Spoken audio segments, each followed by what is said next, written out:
Many people look at a history of draining relationships and assume they possess an internal magnet for drama. Mainstream advice often points to low self-esteem as the culprit for why some individuals consistently end up with people who exhaust them. Toxic behavior actually functions more like a wide net than a targeted strike. People who manipulate or disregard boundaries test their tactics on almost everyone they encounter, similar to a burglar walking down a street and checking every door handle to see which one is unlocked. The difference lies in the response. When a person with secure boundaries encounters disrespect or guilt tripping, their nervous system registers the discomfort as a reason to walk away immediately. For those with a history of emotional trauma, that internal alarm often fails to trigger. This willingness to stay is frequently a byproduct of a high tolerance for emotional pain. Staying in a difficult dynamic isn't a sign of weakness, but evidence of a nervous system that has been conditioned to endure significant distress. Your brain is executing a survival code designed for an environment of unpredictability. The pattern persists because your nervous system has not yet learned to reject the presence of toxicity. This high pain tolerance begins in early childhood, where the nervous system first learns to define what safety looks like. In unpredictable environments, the brain adapts.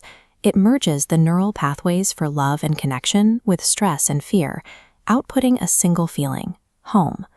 Because we seek the familiar, a peaceful input feels suspicious, directly triggering a high-alert threat response. This faulty wiring makes the hot and cold behavior of a toxic person feel strangely comfortable. The chaos provides a set of rules that your brain already knows how to navigate. These dynamics are rarely terrible all the time.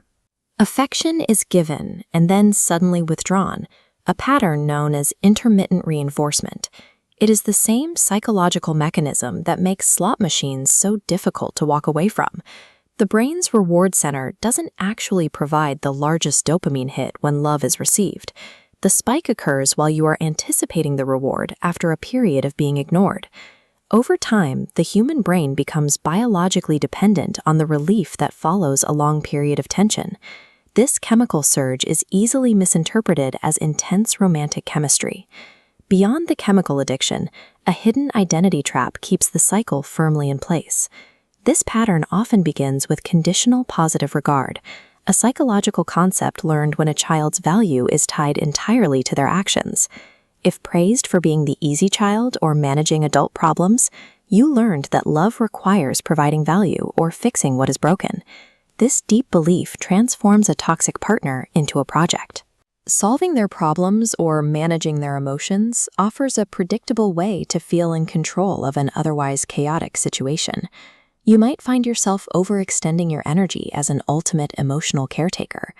While this feels like selflessness, it is often driven by the fear that losing your usefulness means losing the connection entirely.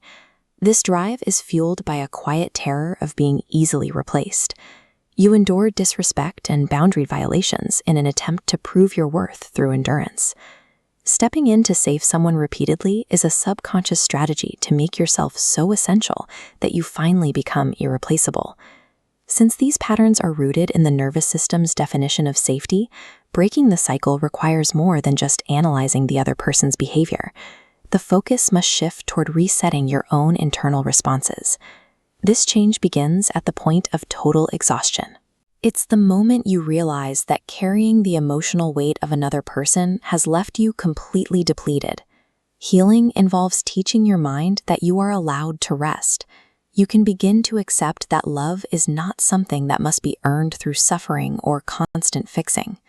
When you encounter someone consistent and kind, your brain may initially label the experience as boring, but you will have to consciously override that powerful impulse to walk away in search of more familiar drama. This boredom is the absence of the stress hormones you've grown used to.